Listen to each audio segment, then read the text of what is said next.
오늘 우리에게 주시는 하나님의 말씀은 열왕기상 17장 1절의 말씀입니다. 다 함께 일어나셔서 하나님의 말씀을 경청하시겠습니다. 길르앗에 우거하는 자 중에 디셉 사람 엘리야가 아합에게 말하되, 내가 섬기는 이스라엘의 하나님 여호와께서 살아계심을 두고 맹세하노니 내 말이 없으면 수년 동안 비도 이슬도 있지 아니하리라 하니라. 이것은 하나님의 말씀입니다. 아멘. 할렐루야. 우리 주님의 은혜와 평강이 여러분과 함께 하시기를 소망합니다. 성경의 역사를 보면 어떤 인물의 등장을 알릴 때 보편적으로 그 인물의 출생과 또 시대적인 상황과 또 자란 어떤 배경, 그리고 하나님이 그를 어떠한 목적으로 부르셨는가에 대한 대략적인 설명이 나오는 걸 볼 수가 있거든요. 그 인물에 대한 정보가 차지하는 비중은 성경에서 그 인물에 대한 이야기거리가 많다는 걸 이야기합니다. 반면에 그 인물의 비중이 매우 간단한 사람들이 있습니다. 어디서 갑자기 튀어나왔는지는 몰라도 갑자기 그 사람의 등장에 대한 설명은 다 생략이 된 채 성경의 역사에서 하나님께서 세우셔서 엄청난 활약을 하게 되는 그런 사람들도 많다는 것을 우리가 알 수가 있습니다. 오늘 본문에 등장하는 이 엘리야가 바로 그러한 사람입니다. 매우 위대한 선지자로 불리지만 그의 판에 정보가 없습니다. 너무 없어요. 말씀해 보니까 디셉 사람이라는 이런 출신 말고는 엘리야의 성장 과정을 알 수 있는 방법이 없는 것 같습니다. 이 사실 디셉이라는 지명은 지금 찾아봐도 정확하게 어딘지를 알 수 없을 정도로 아주 우리의 기억에는 그렇게 익숙하지 않은 곳이에요. 성경에서도 별로 주목하지 않는 이곳, 성경의 유명인물들을 소개할 때 반드시 등장했던 그의 고향, 그의 어떤 가문, 그리고 용모, 전혀 이런 것들은 보이지 않고 다 생략이 된 채 디셉이라는 어떤 그런 출신으로만 엘리야를 소개하고 있습니다. 유추해 보건대 이 엘리야는 아마도 별 볼 일 없는 가문, 별 볼 일 없는 인생, 특별한 것을 조금 찾아볼래야 찾아볼 수 없는 그런 사람인 듯합니다. 놀랍게도 그러나 이러한 평범하기 그지없는 이 엘리야가 하나님이 세우신 그 발걸음을 밟는 첫 번째 스텝이 뭐냐면 북이스라엘 아합 왕의 앞에 섰던 그 발걸음이었더라는 거예요. 그리고는 왕에게 이렇게 이야기를 하는 겁니다. 내 말이 없으면 수년 동안 비도 이슬도 있지 아니하리라. 대뜸 와서 이 얘기를 하는 겁니다. 인물에 대한 아무런 언급도 없다가 느닷없이 나타나서는 이 아합 왕에게 하나님의 말씀이라고 해서 경고를 날리는 거예요. 그런데요, 이 한마디가 이 아합 왕이 통치하는 북이스라엘을 완전히 뒤흔들어 버리거든요. 마치 하나님이 감춰주셨던 그런 비밀 병기처럼 등장하는 사람이 엘리야입니다. 바로 웃기는 저와 여러분 모두가 하나님의 비밀 병기로 이 세상 한가운데 딱 나타나서 하나님의 그 말씀을 멋지게 대언하는 믿음의 사람 다 되실 수 있기를 주님의 이름으로 축복합니다. 이렇듯 성경의 역사에서는 당연한 것을 당연하지 않은 결과물로 바꾸시기도 하시는 우리 하나님의 모습을 볼 수가 있습니다. 그래서 매우 다양한 방법으로 또 사람을 등장시키거나 아주 이상한 어떤 절차를 통해서 하나님이 사람을 세우시는 걸 볼 수 있습니다. 그래서 우리가 생각하는 기준과 한참 벗어난 그런 하나님의 방법으로 사람을 세우시고 역사를 이끌어 나가시는데 도대체 하나님이 왜 그렇게 하시는 것인가? 제가 묵상을 해보다가 이 두 가지를 발견하게 됐습니다. 첫 번째는 먼저 하나님은 지혜로우신 분이시라는 걸 나타내기 위해서예요. 로마서 11장 33절에 보니까 여러분도 잘 아시는 사도 바울이 하나님의 지혜에 대해서 감탄하고 있는 내용입니다. 이렇게 말합니다. 깊도다 하나님의 지혜와 지식의 풍성하며 그의 판단은 헤아리지 못할 것이며 그의 길은 찾지 못할 것이로다. 여러분, 우리가 아무리 지혜롭다고 하고 아무리 지식이 많이 쌓여서 남들보다 더 똑똑하고 많이 현명한 그런 사람으로 산다고 해도 우리 하나님의 지혜만큼, 우리 하나님의 지식만큼 하나님의 그 내리시는 판단을 우리가 절대로 따라갈 수가 없다는 거예요. 그래서 우리는 이 한계를 인정해야 됩니다. 그리고 무엇보다도 우리는 가장 해야 되는 것은 하나님을 아는 지식으로 충만해야 된다는 사실입니다. 그래서 하나님을 알기로 힘써야 돼요. 우리가 예배 드리는 이것, 여러분들 커피 앤 바이블 하시는 거, 여러분들 이 워십 드리시는 거, 셀별로 모이시는 모든 순간 하나님을 알고자 힘쓰는 과정이라는 것을 여러분 꼭 기억하시길 바랍니다. 그래서 하나님을 아는 것만큼 하나님 앞에 우리는 자라날 수 있고, 하나님을 알아야만 우리는 신앙의 풍성함을 매일매일 느낄 수가 있는 거예요. 또 흘러가는 모든 시간 속에 우리 하나님은 항상 계시거든요. 그래서 더 중요한 것은 하나님이 이 시간을 주관해 가시는 분이다, 내가 살아가는 그 역사를 이끌어 가시는 분이다, 이걸 인정하는 믿음에서부터 출발할 때 우리는 하나님을 점점 더 깊이 알아갈 수가 있다라는 것이죠. 그래서 그 시간과 때를 사용하시는 하나님을 알기로 힘쓸 때 비로소 여러분의 인생 속에서 역사하시는 하나님이 왜 나에게 이러한 걸음을 걷게 하시고 왜 나에게 이런 인생을 살게 하시는가에 대한 그 뜻을 알 수가 있다는 거예요. 내 지혜와 내 상식과 내 기준으로는 절대 알 수 없는 깊고도 은밀한 그 하나님의 그 기준, 그 방법, 그걸 하나님을 알기로 우리가 힘써 나갈 때 알 수가 있다는 것입니다. 잠언에 보니까 이렇게 말씀합니다. 2장 6절에서 10절 제가 읽어드리겠습니다.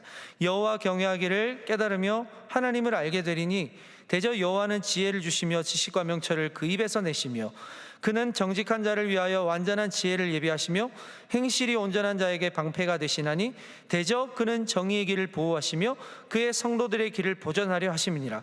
그런즉 내가 공의와 정의와 정직 곧 모든 선한 일을 깨달을 것이라. 곧 지혜가 내 마음에 들어가며 지식이 내 영혼을 즐겁게 할 것이요. 하나님께서 여호와를 경외하는 자에게 뭘 주신다고 하십니까? 지혜를 주시는데 그 하나님을 아는 놀라운 능력이 이 지혜에 들어있거든요. 여러분, 지혜를 얻게 되는 사람의 삶이 어떨까요?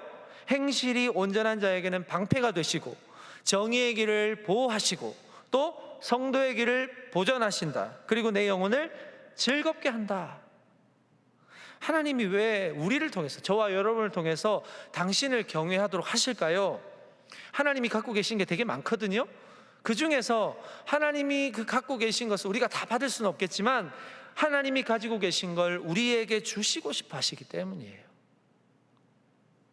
너희가 나를 경외하면 내가 가지고 있는 거 너희에게 줄게, 내가 줄 수 있는 대로 줄게. 하나님이 이렇게 말씀하시는 거예요. 하나님이 거룩하시죠? 그런데 우리도 거룩하기를 원하세요. 하나님이 상당히 지혜로우시죠? 그러나 우리의 인생도 지혜롭게 살아가기를 원하십니다.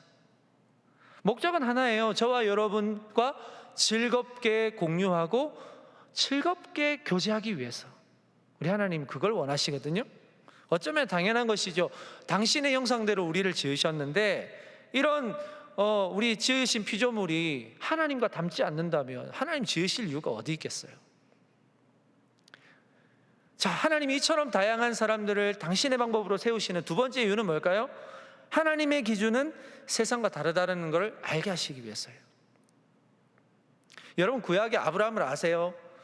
아브라함의 나이 100세 때, 그리고 아내 사라의 나이 90세 때 아들을 주시겠다고 약속하셨어요. 그래서 무려 그 나이에 아들 이삭을 얻습니다. 창세기 18장에 보니까 하나님이 아들을 주시겠다, 그 약속에 아내 사라는 속으로 웃어요. 그래서 이렇게 말합니다. 내가 노쇠하였고 내 주인도 늙었으니 내게 무슨 즐거움이 있으리요. 늙은 자신에게는 아들을 낳을 수 있는 신체적인 능력도 끝났을 뿐더러 나에게 그런 즐거움이 가능할 리가 있겠느냐 생각하면서 속으로 웃는 거예요. 이게요, 여러분, 아브라함과 사라뿐만이 아니라 일반적으로 우리가 느낄 수 있는 생각과 지혜의 한계라는 것입니다. 안 된다는 거예요. 안 돼. 나의 능력으로는 어림도 없어. 할 수 없어. 그렇게 생각하는 그게 우리의 한계라는 것이죠. 여러분, 하나님은 사람의 됨됨이만 보시지 않습니다. 하나님의 뜻과 목적에 따라서 당신의 그 의도대로 사람을 선택해서 사용하시는 분이 바로 우리 하나님이시거든요. 그래서 오늘 여기에 모이신 저와 여러분, 우리 청년액츠 브릿지 모든 우리 형제 자매들은 하나님께 택함 받았고 하나님께 반드시 사용받으실 것이라는 사실을 꼭 믿으시기를 바랍니다. 여러분, 우리가 적어도 하나님을 믿는다면 여러분의 삶의 평가의 기준은 세상이 되면 안 돼요. 세상적으로 실패라고 규정을 했는데 하나님이 아니라고 하면 어떻게 하실래요? 세상에서는 성공이라고 했는데 하나님은 이거 실패다라고 하면 어떻게 하실 거예요? 결국 그리스도인들은 세상의 평가 기준에 사는 사람이 아니에요. 하나님의 지혜로, 하나님을 경외함으로 얻은 그 지식의 충만함으로, 하나님을 사랑하고 하나님을 따르는 그 기쁨으로 살아가는 것이 바로 저와 여러분 아닐까요? 그래서 우리가 하나님이 하시는 일과 이 세상에 펼쳐놓으신 당신의 은혜를 우리는 그 지혜로 알 수 있기 때문에 하나님을 선택해야 된다는 것입니다. 하나님의 우리의 인생의 기준이 되셔야 된다는 것이죠. 여러분, 사실 엘리야도요 상당히 평범한 사람입니다. 야고보서 5장 17절 말씀해 보니까 이 엘리야에 대해서 잠깐 설명을 하는데 어떻게 설명합니까? 우리와 같은 성정을 가진 사람이다. 뭐예요? 우리와 같은 본성을 가진 사람이라는 거예요. 우리와 같은 휴머니즘을 가지고 있는 사람이라는 겁니다. 그가 뛰어남은 사람이기 때문에, 영성이 충만한 사람이기 때문에, 뭔가 뛰어난 능력이 있는 사람이기 때문이 아니고 엘리야를 선택한 하나님이기 때문에 가능한 거예요. 결코 엘리야가 완벽하게 준비가 됐기 때문에 사용받는 것이, 택함 받는 것이 아니라는 사실을 여러분 꼭 기억하셨으면 좋겠습니다. 요나 아시는가요? 선지자 요나. 요나가 하나님께 선택되어서 니느웨 사람들에게 하나님의 그 심판의 메시지를 전하라고 이제 택하셨는데, 요나는 그 당시 이방인에 대한 증오심을 갖고 있었어요. 소위 국수주의라는 그런 성향을 갖고 있었거든요. 그래서 다시스로 도망가 버립니다. 물론 하나님이 다시스에 있는 요나를 찾아서 끝에는 결국 그 하나님의 말씀을 전하도록 하시겠지만, 그가 완벽하게 준비된 사람이 아니라는 게 보이잖아요. 그는 이방인들을 증오했습니다. 구원은 오직 택함받은 이스라엘 우리 민족만 얻게 되는 것이라고 생각했어요. 여러분, 국수주의가 뭔가요? 아주 편협적이고 극단적인 민족주의예요. 거기에 심취했던 사람이 요나란 말이에요. 그런데 하나님은 그런 사람을 사용하시더라는 거예요. 왜? 우리 하나님이 능력이 있으니까. 또 한 사람 베드로 아시죠? 여러분, 베드로는 어떻습니까? 이 하나님께서 로마의 백부장이었던 고넬료의 가정을 구원하시려고, 그 가정을 구원하시려고 베드로에게 환상을 하나 보여주세요. 그리고 하늘에서 율법으로 규정된 부정한 짐승, 부정한 음식을 베드로에게 갖다 주시고는 먹어라 이렇게 말씀하시는데, 베드로가 먹습니까? 안 먹잖아요. 왜요? 율법에 부정하다가 돼 있는데 왜 어떻게 내가 그 부정한 것을 먹겠습니까? 그런데 하나님이 뭐라고 말씀하시는가요? 사도행전 10장 15절에 이렇게 말씀하죠. 또 두 번째 소리가 있으되 하나님께서 깨끗하다 하신 것을 내가 속되다 하지 마라. 너는 하나님에게 나의 기준으로 살아야지 왜 율법이 너의 삶의 기준이 되어서 살아가고 있느냐? 이미 율법을 완성시키신 예수님을 모르느냐? 내가 속되다라고, 내가 거룩하다는 건 네가 속되게 하지 마라. 유대 전통에 익숙해서 거기 편견에 막 사로잡혀서 이방인을 바라봤던 베드로였어요. 그러나 하나님은 그런 베드로를 선택하셔서 그 이방인에 대한 편견을 바꾸시고 이방인에게 비로소 복음을 전하는 사도로서 거듭나게 하신단 말이죠. 그게 하나님의 방법이란 말이에요. 하나님의 방법은 너무나도 무한하고 너무나도 다양하십니다. 우리의 얼굴 색깔이, 얼굴의 모습이, 생김새가 다 다르듯이 하나님도 여러분 각자마다 선택하신 기준, 그리고 여러분들을 쓰시고자 하시는 목적이 다 달라요. 비교할 필요가 전혀 없는 거예요. 우리 하나님 얼마나 좋으신 분이십니까? 그것을 인정하는 그 믿음이 저와 여러분에게 날마다 쌓여갈 수 있기를 간절히 소망합니다. 여러분, 시기적으로 보나 사람을 세우는 과정으로 보나 이 엘리야의 등장은 매우 강렬했습니다. 사실 이렇게 등장한 사람이 잘 없어요. 심지어 그가 부름받은 시기가 너무 암담했거든요. 누구라고 그랬어요? 어떤 시기? 북이스라엘을 통치하는 아합 왕의 시기였어요. 여러분, 그 4월 달에, 지난 4월 달에 카타르 월드컵 그 조추첨한 거 혹시 기억나세요? 축구를 되게 좋아해서요. 조추첨을 했는데 우리 대한민국은 어느 나라와 그 같은 조가 됐죠? 포르투갈, 우루과이, 가나 이렇게 조가 됐어요. 그런데 전문가들이 되게 다행이라 그랬어요. 왜냐하면 우루과이나 포르투갈은 우리나라와 몇 번 이제 시합도 해보고 우리가 이긴 적도 있고, 그래서 무난한 조편성이라고 그렇게 진단을 했거든요. 근데 그에 반해서 상당히 좋지 않는 최악의 조편성이라고 평가했던 나라가 어딘지 아세요? 일본이요. 일본. 네. 일본은 스페인과 독일 세계 최강이라고 하는 그 두 나라와 섞였단 말이에요. 그러니까 완전 희비가 엇갈린 거예요. 제발 피했으면 하는 국가를 우리는 피했고, 제발 피했으면 하는 국가를 만난 건 일본이었어요. 그러니까 물론 공은 둥그니까 뚜껑은 열어봐야 되겠지만 평가가 이렇다는 거예요. 여러분, 우리 삶도 마찬가지 아닐까요? 우리의 삶에도 이것만은 피했으면 좋겠어, 제발 이런 상황은 나에게 안 왔으면 좋겠어 하는 기대들이 있잖아요. 정말 그냥 부드럽게 잘 넘어갔으면 좋겠던 그런 이제 기대들이나 그런 것들이 있잖아요. 그러나 결국은 만날 수밖에 없는 상황은 또 만나게 돼요. 우리가 의도된 대로만 산다면 얼마나 좋을까요? 그러나 안 되는 게 바로 저와 여러분의 삶 아니겠습니까? 엘리야라고 그걸 모를까요? 북이스라엘 아왕이 누군지 왜 모를까요? 안단 말이에요.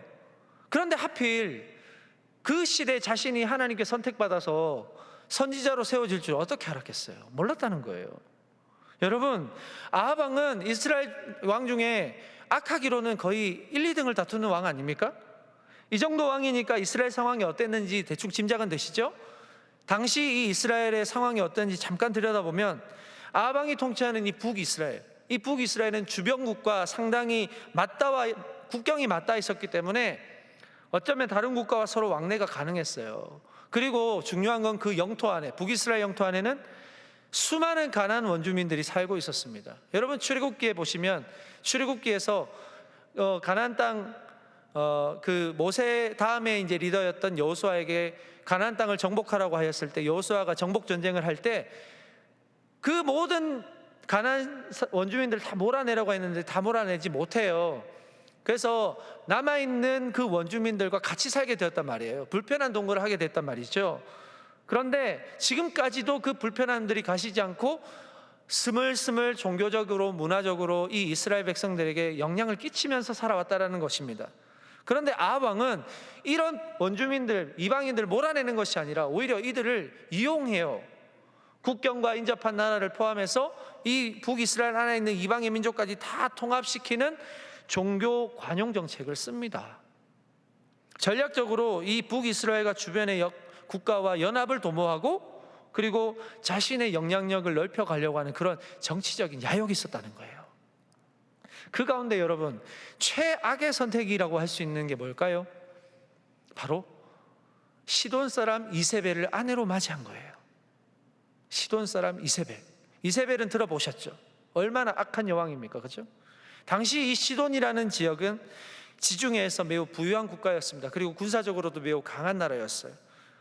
당시 북이스라엘은 아수르야라는 국가에게 이제 위협을 받고 있었고, 이 북이스라엘 아합 왕은 힘이 필요했어요. 그래서 시돈에 있는 국가와 손을 잡습니다. 그리고 그뿐만이 아니라 강대국은 다 손을 잡고 자국의 안전을 보장하기 위해서 그렇게 문어발식으로 막 손을 뻗치거든요. 그게 우리에게 유익할 거라는 계산이었던 거죠. 하지만 여러분, 그런 계산 속에서 하나 아합은 크게 놓친 게 있었어요. 그게 바로 시돈의 이세벨이라는 여인을 아내로 맞이하면서 이스라엘이 야훼 신앙, 하나님을 경외하는 그 신앙에서 종교 혼합주의로 바뀌어버린 거예요. 여러분, 이세벨이라는 이름의 뜻이 무엇인지 아십니까? 이세벨이라는 뜻은 바알이여 어디 계십니까? 이런 뜻이에요. 우리가 마치 하나님 어디 계십니까? 라고 부르는 것처럼 이세벨이라는 뜻이 그런 뜻이에요. 바알이여 어디 계십니까? 마치 제사의식에서 부르는 그런 외침 비슷한 이름을 가지고 있는 사람이 이세벨이에요. 그럼 뭘 뜻하겠어요? 바알의 DNA로 꽉 차 있는 사람이 이세벨이라는 거예요. 그 여인이 야훼 신앙을 뿌리를 둔 이 이스라엘의 왕비로 시집을 왔으니까 이스라엘이 어떻게 되겠습니까? 불보듯 뻔한 거예요. 종교적으로 이 이세벨은 아주 열정적이었습니다. 그래서 이스라엘로 들어올 때 시돈에서 섬기던 바알과 아세라 우상을 다 가지고 들어와요. 그뿐만이 아니에요. 이제 이스라엘로 와서는 제사를 드려야 되니까 제사를 주관하는 제사장들도 다 데리고 들어왔어요. 무엇을 말할까요? 이스라엘을 바알화시키겠다는 거 아니겠습니까? 출애굽기 3장 16절에 보니까 가나안 땅에 들어가게 될 이스라엘 백성들에게 하나님이 이렇게 말씀하셨어요. 이렇게 명령하셨어요. 또 내가 그들의 딸들과 내 아들들의 아내로 삼음으로 그들의 딸들이 그들의 신들을 음란하게 섬기며 내 아들에게 그들의 신들을 음란하게 섬기게 할까 함이니라. 무슨 뜻이에요? 이방인 여인과 결혼하지 말라는 거예요. 이유가 뭐예요? 이방인 여인과 결혼해서 함께 살다 보면 이방인 여인이 가지고 있는 우상을 섬기게 될 것이고, 그 이방인의 우상을 남편에게도 주게 될 것이고, 그 남편이 결국은 그 우상을 섬기게 됨으로써 여호와 하나님을 버리게 될 거라는 거예요. 그런데 아방은 아주 보기 좋게 하나님의 말씀을 거역합니다. 그리고 이방 여인 이세벨을 맞이하여서 아내로 맞이해서 이세벨에게 드려 모든 우상을 다 받아들였. 정치적인 욕심과 야망에 눈이 멀어버린 행동이었고, 여호와께서 진정한 왕으로 통치하시는 이스라엘의 가치관을 완전히 뒤엎어버리는 영적 반역을 이 아합 시대에 보여줬다는 것입니다. 심각한 것이죠. 성경은 아합 왕을 이렇게 평가하는데요, 한번 보시겠어요? 오므리의 아들 아합이 그의 이전의 모든 사람보다 여호와 보시기에 악을 더욱 행하여 느밧의 아들 여로보암의 죄를 따라 행하는 것을 오히려 가볍게 여기며 시돈 사람의 왕 엣바알의 딸 이세벨을 아내로 삼고 가서 바알을 섬겨 예배하고 사마리아에 건축한 바알의 신전 안에 바알을 위하여 제단을 쌓으며 또 아세라상을 만들었으니 그는 이전에 이스라엘의 모든 왕보다 심히 이스라엘 하나님 여호와를 노하시게 하였더라. 하나님의 진노가 극에 달한 이런 시대적인 긴박함을 갖고 있다 보니까, 여러분 엘리야를 처음에 소개할 때 물론 위대한 선지자니까 이것도 소개하고 저것도 소개하고 싶었지만, 제 생각에는 너무 시대가 긴박하니까 그냥 바로 투입시키신 것 같아요. 하나님께서 이런저런 설명 다 치우고, 그게 중요한 게 아니니까요. 그래서 곧바로 아왕 앞에 서서 하나님의 말씀을 대언하는 것부터 시작하지 않았을까. 그러니까 첫 등장부터요, 완전 잘 준비된 경주막처럼 준비시키신 거예요.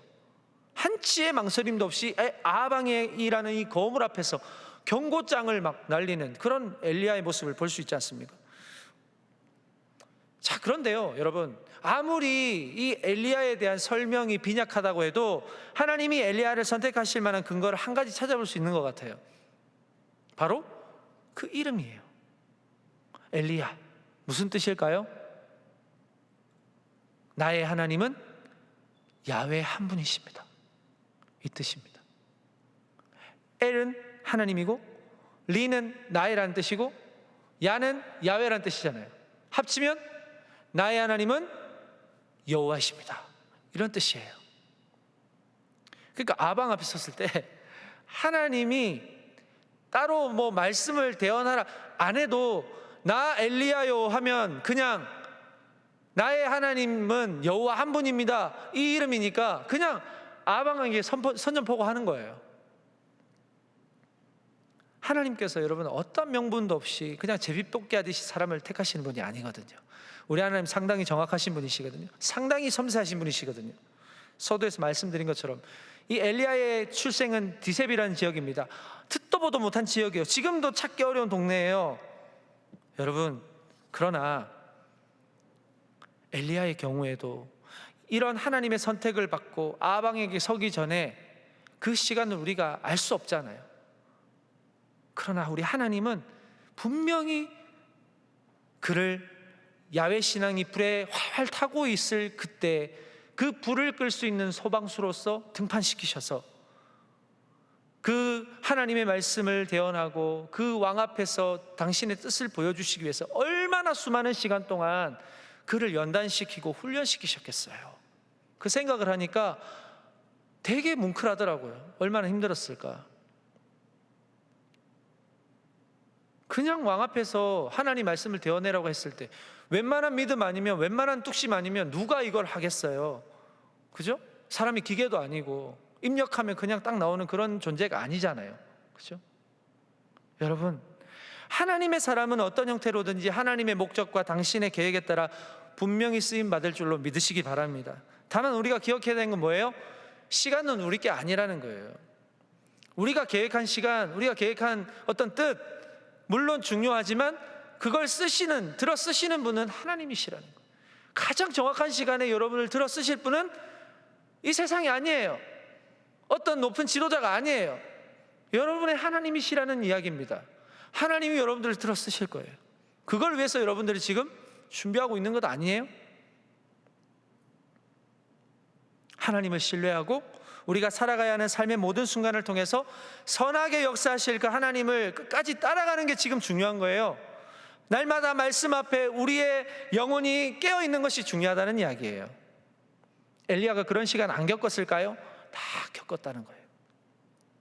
어지러운 세상 속에서도 우리가 이런저런 소식들이 들리고 여러분의 머리와 여러분의 마음을 막 이리저리 잡고 뒤흔드는 그런 매체들과 여러 소식들과 여러 이슈들과 이런 것들이 많지만, 영적인 평정심, 우리가 가져야 하는 거, 영적인 평정심, 이것을 유지하고 이 세대가 아무리 우리를 뒤흔들더라도 나 그리스도인, 이 세상 본받지 않겠다, 이 세상 타협하지 않겠다, 하나님의 뜻을 쫓아 살아가겠다, 하나님은 그런 사람들을 들어 쓰신다는 거예요. 그런 사람으로 준비시키신다는 거예요. 여러분, 아무래도 엘리야는 그런 보이지 않는 치열한 훈련의 시간들이 있었기 때문에 이 아합 왕의 앞에서도 주눅들지 않고 전혀 하나님의 말씀, 하나님의 마음을 과감하게 전할 수 있었던 것이죠. 자, 이것뿐만이 아니에요. 이 엘리야에게 보니까 아주 중요한 게 있는데, 하나님의 말씀을 아합 왕에게 대언하는 엘리야에게는 무기가 있었어요. 무기. 자, 그게 무엇이냐? 오늘 본문인데요, 한 절이니까 우리 다 같이 한 목소리로 한번 같이 읽어보겠습니다. 길르앗에 우거하는 자 중에 디셉 사람 엘리야가 아합에게 말하되, 내가 섬기는 이스라엘의 하나님 여호와께서 살아계심을 두고 맹세하노니. 자, 여기에는 두 가지의 엘리야의 신앙 고백이 들어있어요. 첫 번째, 나는 오직 여호와만 섬긴다라는 것입니다. 내가 섬기는 이스라엘의 하나님. 여러분, 이 아합 왕 앞에서 엘리야가 이 말을 했을 때 아합 왕의 그 폐부를 찌르는 말 같지 않으세요? 그 종교가 혼합되어서 막 엉망진창인 그 상황 속에 엘리야는 중심이 바로 서서 내가 섬기는 여호와 하나님, 너는 이방인과 결혼하지 말라고 했던 하나님의 말씀을 거역했다. 시돈 사람 이세벨을 아내로 맞이하고 그것도 모자라서 온갖 우상과 우상에게 제사하는 제사장까지 이 나라로 다 들여와가지고 혼합 종교가 판을 치는 나라로 만든 악한 왕이다. 여기 모든 말이 함축되어 있는 거예요.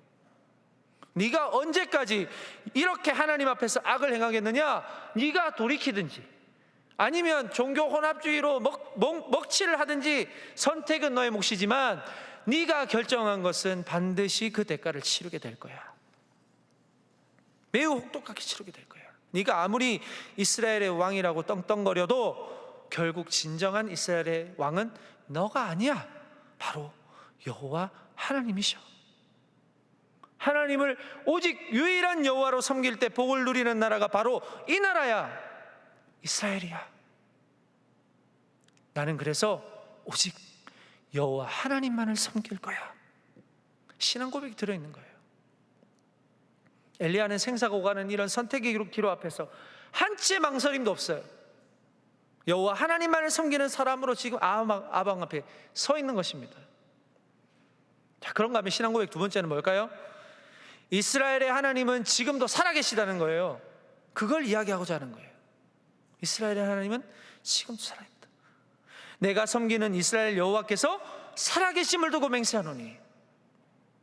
여러분, 하나님께서 가끔 침묵하실 때가 있어요. 내가 무슨 짓을 해도 하나님이 아무 반응이 없어요. 어떤 상을 주든 벌을 주든 뭘 하셔야 되는데 아무것도 없어요. 침묵하세요. 여러분, 그걸 착각하면 안 되는 거는 하나님은 당신의 때를 기다리며 침묵하시는 거지 하나님 능력이 없어서 가만히 계시는 게 아니거든요. 여러분 친구들이나 혹은 친한 사람들끼리 이렇게 막 교제하다가 옆 사람이 말로 실수했어요. 근데 한 번 더 했어요. 근데 옆 사람이 침묵하고 있어요. 그럼 뭘 말할까요? 뭘 말할까요? 나 되게 화났어. 건들지 마. 이거예요. 근데 그것도 모르고 그냥 침묵하고 있다가 아무렇지 않다고 막 다시 건드리면 그냥 뻥 하고 폭발하는 거예요. 사람도 이런데 우리 하나님 오죽하실까요? 엄청난 일인 거예요. 하나님 침묵하시고 계시다는 것. 하나님은 아합의 악행을 그저 침묵으로 바라보고 계십니다. 마치 네가 어디까지 하나 보자 이런 마음으로 보고 계신 거예요. 그러나 아합은 하나님이 침묵하시니까 더 날뛰는 거예요. 그러니까 뭐예요? 하나님의 살아계심을 까맣게 잊은 거예요. 여러분, 이처럼 죄는 무서운 겁니다. 죄는 우리의 눈을 다 가려버립니다. 뭐가 선한지 뭐가 악한지 분별할 수 없게 만듭니다. 최후의 하나님의 존재 유무도 관심이 없게 만들어버리는 게 이 죄라는 거예요. 그죠? 내 말초신경을 자극해서 막 짜릿하게 만들고 쾌락을 막 느끼게 만들고 만족을 주는 거. 그런데 나중에 가면 되게 허무하게 만드는 거. 이게 죄라는 거예요. 여러분, 이세벨을 아내로 들여왔어요. 시돈과 사돈이 됐어요. 얼마나 짜릿하겠어요. 자신의 정치적인 목적을 이루니까 얼마나 좋겠어요. 이세벨이 얼마나 아방에게 사정하면서 알랑방구를 꼈겠어요. 왕이시여, 내 우상을 좀 들여와도 되겠냐고. 그렇게 하라고. 제사장도 데리고 와도 되냐고. 그렇게 하라고. 당연하지. 자기 정치적인 목적이 있으니까 하나님 보이지 않는 거예요. 야욕에 불타서, 죄악에 불타서 눈이 가려져 버린 것이죠. 여러분, 아합은 가장 중요한 걸 잃어버렸습니다. 뭘 잃어버렸을까요? 이스라엘의 진정한 주인을 잃어버렸습니다. 야훼 신앙이 철저히 짓밟혔습니다. 여호와 하나님의 이름이 땅에 떨어졌습니다. 이러한 아방의 악행 앞에 서서 한 사람, 디셉 사람 엘리야는 단 두 마디 하는 거예요. 나는 오직 여호와만 섬긴다. 두 번째는 오직 이스라엘의 여호와 하나님은 지금도 살아계신다. 이 두 마디면 끝난 거 아니에요? 그 어떤 말보다도 치명적이고 폐부를 찌르는 그 엘리야의 일가를 바라보면서 죄악이 극에 달하여 이성을 잃어버렸을 그때, 야훼 신앙이 철저히 짓밟히고 있을 그때, 하나님께서는 당신의 살아계심과 하나님을 유일한 신으로 섬기는 한 사람을 등장시키셔서 그 나라를, 위기의 이스라엘을 다시 회복시키실 준비를 하시는 거예요. 여러분, 알고 보니까 엘리야는 믿음의 사람이었습니다. 별 볼 일 없는 가문, 그다지 주목받지 않는 출생신분, 그거 중요하지 않았어요. 그게 그 사람의 인생을 결정하는 게 아니었어요. 하나님은 절대로 그거 안 보세요. 그 사람이 얼마나 학력이 높나? 얼마나 잘생기고 예쁜가? 얼마나 집안에 돈이 많나? 얼마나 직급이, 전혀 안 보시죠. 하나님 뭐 보실까요? 그의 신앙을 보시는 거예요. 그의 믿음 보시는 것이죠. 기록되지 않는 역사의 그 시가 속에서 은밀히 준비시키시고, 마침 믿음의 분량이 장성했을 때 악한 시대 앞에서 여호와 하나님을 향한 신앙 고백의 그 기초 위에 담대히 말씀을 전하게 하시는 한 사람으로 하나님이 세우시는 거예요. 그 한 사람이 우리 엑치브리지 모든 형제 자매들 되실 수 있기를 축복합니다. 사랑하는 여러분, 하나님은 지금도 여전히 시대의 악함을 대항하고 하나님의 살아계심을 나타낼 한 사람 찾고 계세요. 사람의 화려한 스펙이나 뛰어난 언변이나 가진 것의 유무보다 하나님의 부르심 앞에서 다듬어진 그 신앙의 고백. 여러분, 얼마나 하나님께 신앙의 고백을 하시고 계세요? 그 신앙의 고백이 얼마나 단단하세요? 어떤 상황이 와도 흔들리지 않을 준비가 되셨나요? 여러분에게 스스로 질문해 보시기 바랍니다. 얼마나 내가 그리스도 앞에서, 하나님 앞에서 그 신앙의 고백이 탄탄한가? 어떤 상황이 오더라도 내가 하나님 앞에 고백하는 그 신앙의 고백이 흔들리지 않을 자신이 있는가? 어떠세요? 여러분이 스스로 질문해 보니까. 여러분, 신앙생활은요, 고백하기 위한 생활이에요. 신앙생활은 그 신앙의 대상을 향한 고백이 분명해질 때까지 내 신앙의 기초를 닦는 과정이 신앙생활이에요. 그만큼 자라나는 거예요. 여러분들도 나중에 결혼 다 하셔야 되지만, 물론 안 하실 분도 계시겠지만, 보통 결혼을 하면 어떤 사람하고 하세요? 사랑하는 사람하고 하잖아요. 서로의 사랑을 확인해야 가능한 거잖아요. 일방적으로는 할 수 없잖아요. 그런데요, 기독교 신앙이라는 건 하나님이 나에게 먼저 사랑한다고 다가오신 사건이잖아요. 하나님이 나에게 사랑한다고 다가오신 사건. 뭘 통해서 알 수 있어요? 그 사랑을, 자기 독생자를 이 땅에 보내셨잖아요. 인간의 몸으로. 그리고 죄 없으신 분이 너무나도 죄가 많은 저와 여러분을 위해서 대신 죽으신 거, 십자가 지신 거, 그것도 모자라서 사흘 만에 다시 살아나셔서 영원한 부활의 첫 열매가 되신 그 부활 사건, 그걸로 보여주신 거 아니에요? 여러분, 저와 여러분은 죄와 또 수많은 유혹에 흔들리고 지금도 많은 갈등을 합니다. 때로는 그것 때문에 우리의 신앙의 고백이 막힐 때도 있어요. 은혜가 충만하고 내 생활이 잘 풀리고 할 때는 우리의 고백은 술술 나와요. 하나님 역시 살아계시는 분이군요. 하나님 전능하신 분이군요. 역시 하나님 최고. 고백해요. 그러나 이것보다 더 중요한 게 있어요. 그게 뭐냐? 내 신앙이 흔들릴 때, 내 상황이 자꾸 꼬일 때, 고난받을 때, 하는 일마다 안 될 때, 그럼에도 불구하고 여러분의 신앙의 고백이 흔들리지 않는가? 더 중요한 거예요. 그럼에도 하나님이 살아계십니다. 그럼에도 하나님이 나를 향한 계획이 있으십니다. 그럼에도 하나님이 나를 향한 그 사랑은 변하지 않습니다. 고백할 수 있어야 한다는 거예요. 아직 고백이 안 되신다고요? 괜찮습니다. 왜냐? 예수님의 제자들도 처음부터 그 고백 못했거든요. 실컷 고백하고 나서도 예수님 잡히시니까 도망가는 제자들이었어요. 힘과 권력 앞에서 무참하게 두려움에 떨며 예수님을 떠났던 사람들이 제자들이에요. 그러나 여러분, 예수님의 그 사랑을 전격적으로 확인한 그 순간에는 이제 이들은 다른 사람이 됐어요. 입술로 고백하는 순간에서 그친 게 아니에요. 이제는 그 고백에 기초한 삶을 살기 시작했어요. 여러분, 고백만 해서는 안 됩니다.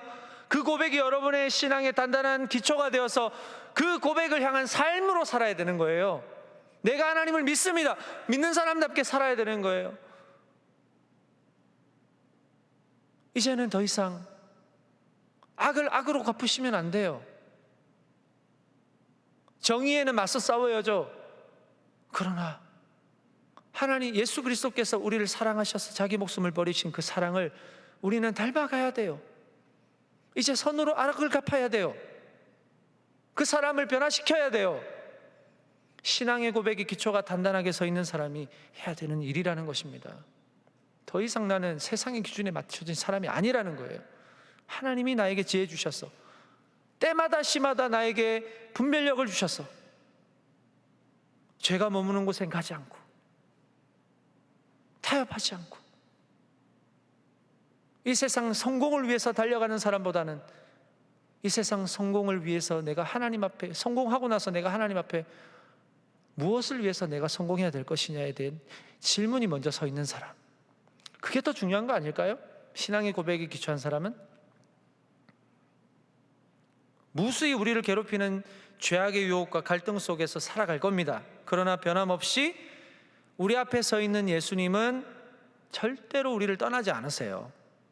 그래서 우리는 믿음의 주요 또 온전케 하시는 예수 그리스도를 바라봐야 돼요. 그러려고 오늘 여기 오신 거 아니에요? 그 예수님 바라보려고 오신 거 아닌가요? 그 고백 함께 나누자고 오신 거 아니에요?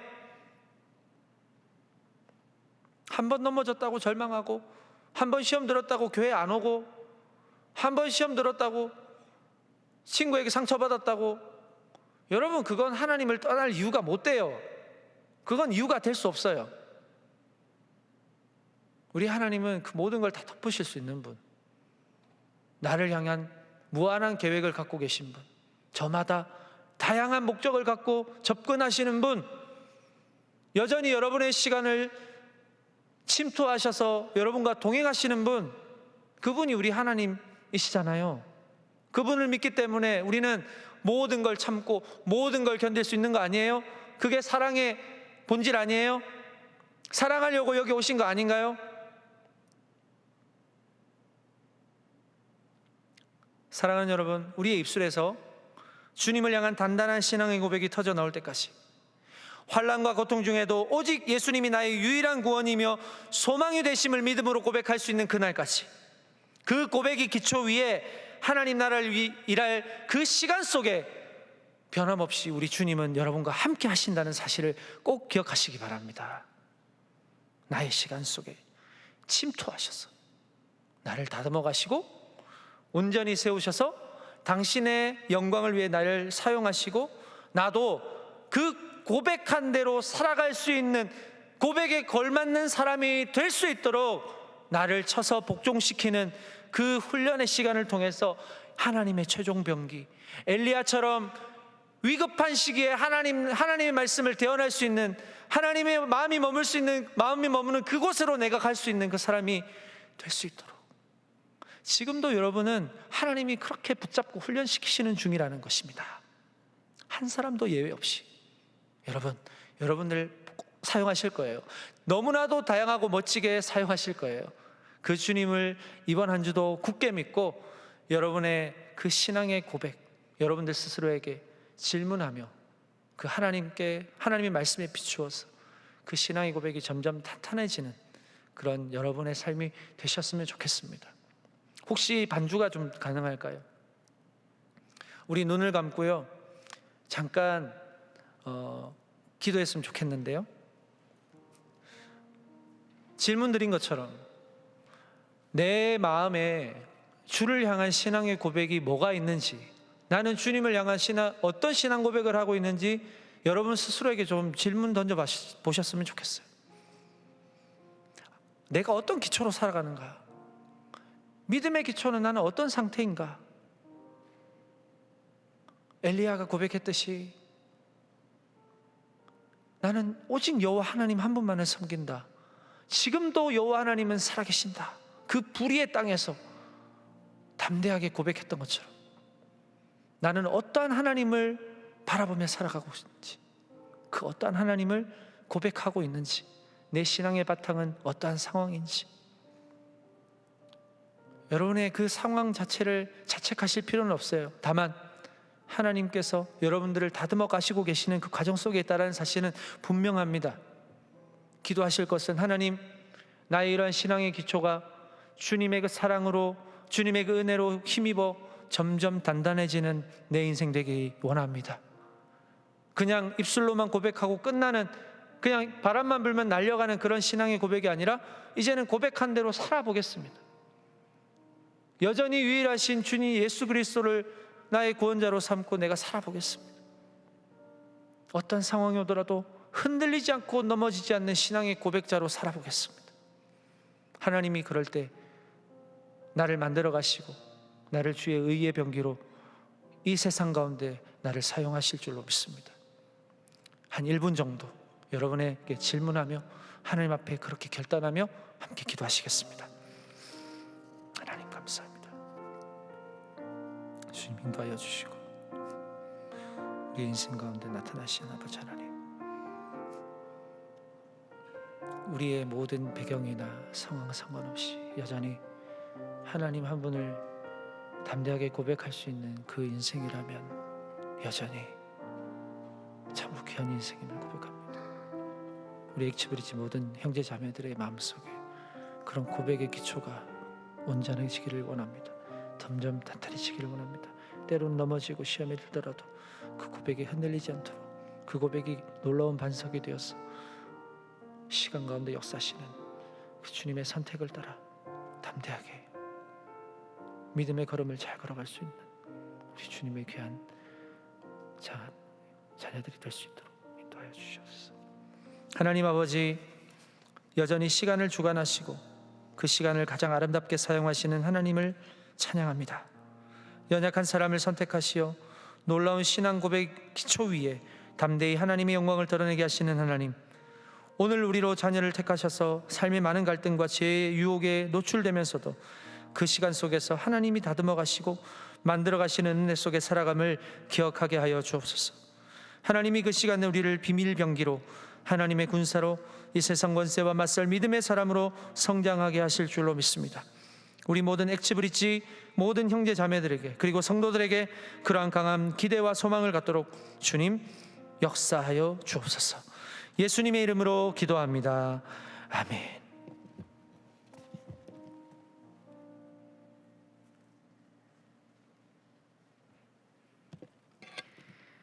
말씀을 기억하시면서 다 함께 일어나셔서 주가 일하시네 찬양하신 후에 이어서 애국가 1절 재창하도록 하겠습니다.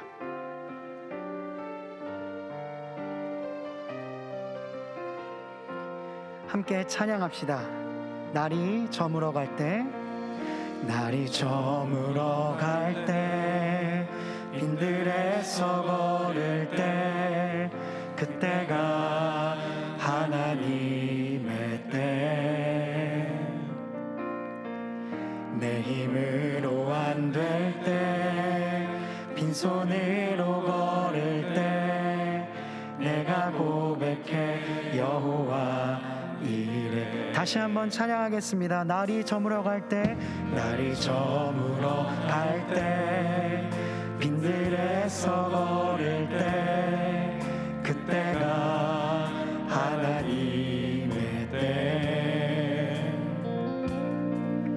내 힘으로 안 될 때, 빈손으로 걸을 때, 내가 고백해 여호와 이래.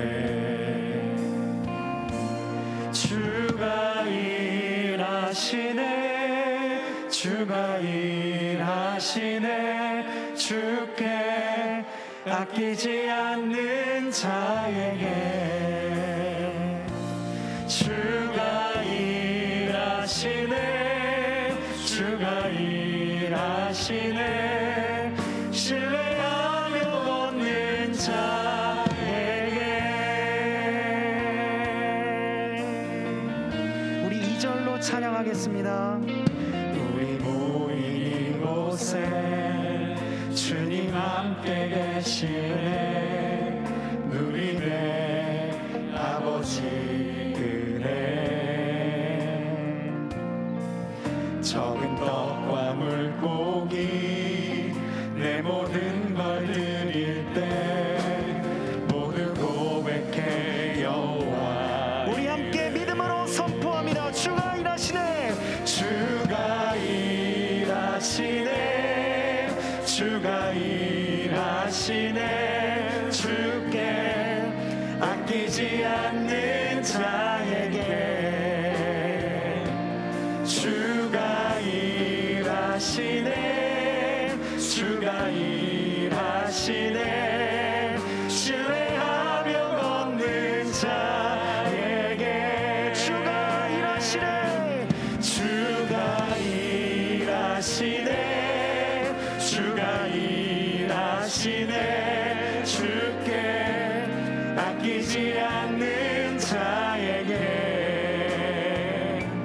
주가 일하시네, 주가 일하시네, 신뢰하며 걷는 자에게. 주가 일하시네, 주가 일하시네, 주가 일하시네, 주께 아끼지 않는 자에게.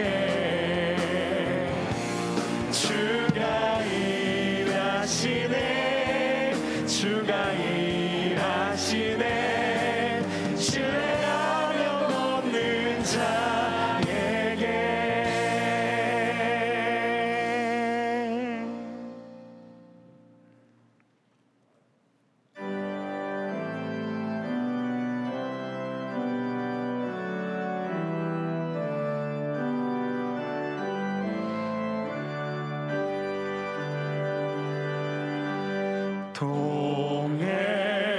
동해물과 백두산이 마르고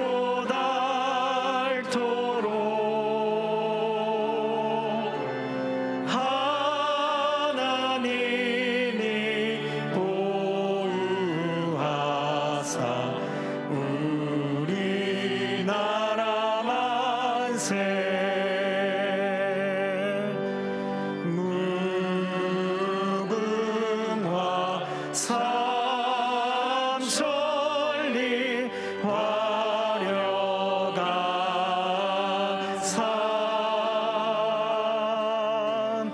대한 사람 내 안으로 길이 보전하세.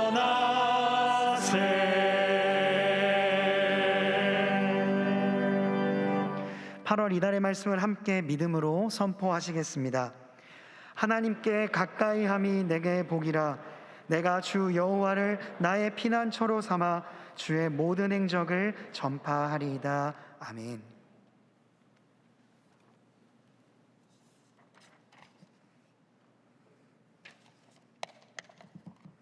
이제는 우리 주 예수 그리스도의 은혜와 하나님 아버지의 사랑과 성령의 위로 교통 충만하심이 하나님의 시간, 그 시간 속에 살아가며 하나님의 뜻을 구하고 하나님이 쓰시는 귀한 도구로 잘 준비되어 이 땅에 하나님의 살아계심과 하나님의 지혜로우심을 선포하기를 소망하는 사랑하는 동안의 액치브리지 모든 형제 자매들 머리 위에, 그리고 모든 성도들 위에, 가정과 직장과 자녀와 모든 기도의 제목들 위에 이제로부터 영원토록 함께 하옵시기를 간절히 축원하옵나이다.